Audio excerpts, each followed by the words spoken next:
बता दें, केंद्रीय मंत्री चिराग पासवान ने जब से अपने पार्टी के उम्मीदवार के रूप में अशरफ अंसारी को एमएलसी के लिए अपना उम्मीदवार बनाया है, उसके बाद से सबसे ज्यादा चर्चा इस बात की हो रही है कि आखिर उपेंद्र कुशवाहा जो कि बीजेपी के इतने करीबी थे, उनके बेटे दीपक प्रकाश को इतना बड़ा झटका कैसे लग गया।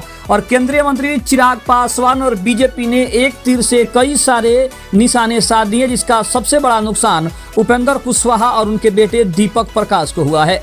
नमस्कार, मैं हूं संजीव सिंह और आप देख रहे हैं आप तक न्यूज। अगर आप हमारे चैनल पर नए हैं तो चैनल को जरूर सब्सक्राइब कर लें। बता दें कि चिराग पासवान ने 9वीं सीट पर अपना उम्मीदवार उतार दिया है। 6 महीने में किसी सदन का सदस्य बनना जरूरी होता है और कुशवाहा के बेटे दीपक प्रकाश का मंत्री पद से हटना तय माना जा रहा है। आरएलएम के नेता और उपेंद्र कुशवाहा के बेटे दीपक प्रकाश के मंत्री बने रहने पर खतरा मंडराने लगा है। दरअसल विधान परिषद की 9 सीटों पर होने वाले एमएलसी चुनाव के लिए एनडीए ने अपने उम्मीदवारों के नामों का ऐलान कर दिया है। जदयू और बीजेपी ने भी शुक्रवार को 4 उम्मीदवारों की लिस्ट जारी कर दी। एक सीट पर चिराग पासवान की पार्टी लोजपा रामविलास ने अशरफ अंसारी को अपना उम्मीदवार बनाया है। हालांकि दीपक प्रकाश का नाम एनडीए की लिस्ट में नहीं है।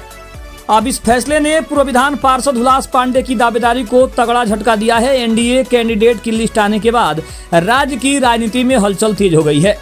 दीपक प्रकाश का नाम लिस्ट में नहीं होने पर उपेंद्र कुशवाहा ने कहा कि यह एक सामान्य प्रक्रिया है, एमएलसी का चुनाव हो रहा है, थोड़ा इंतजार करिए। दीपक बिहार सरकार में पंचायती राज मंत्री हैं, लेकिन ये किसी भी सदन के सदस्य नहीं है। संविधान के अनुसार किसी भी व्यक्ति को मंत्री बनने के 6 महीने के अंदर विधानसभा या फिर विधान परिषद का सदस्य बनना अनिवार्य होता है।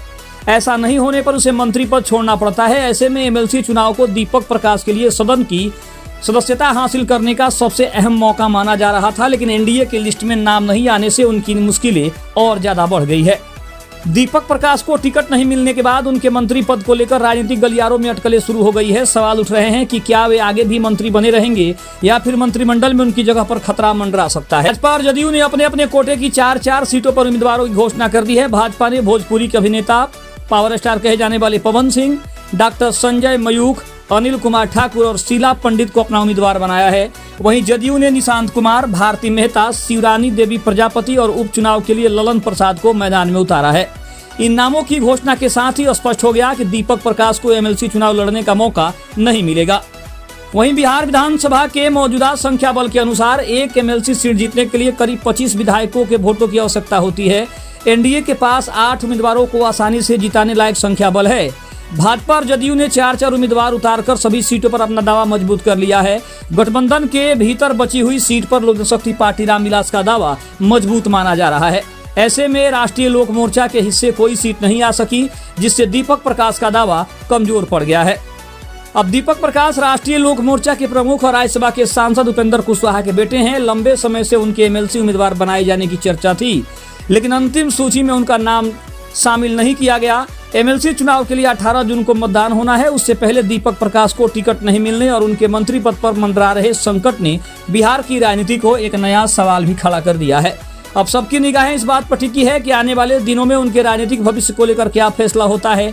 क्या वे मंत्री पद बचाने का कोई नया रास्ता निकाल पाते हैं या फिर वो एनडीए से अलग भी हो सकते हैं, क्योंकि उपेंद्र कुशवाहा ने साफ तौर पर कहा है कि यह एक सामान्य प्रक्रिया है, इंतजार करिए, आगे बहुत कुछ हो सकता है।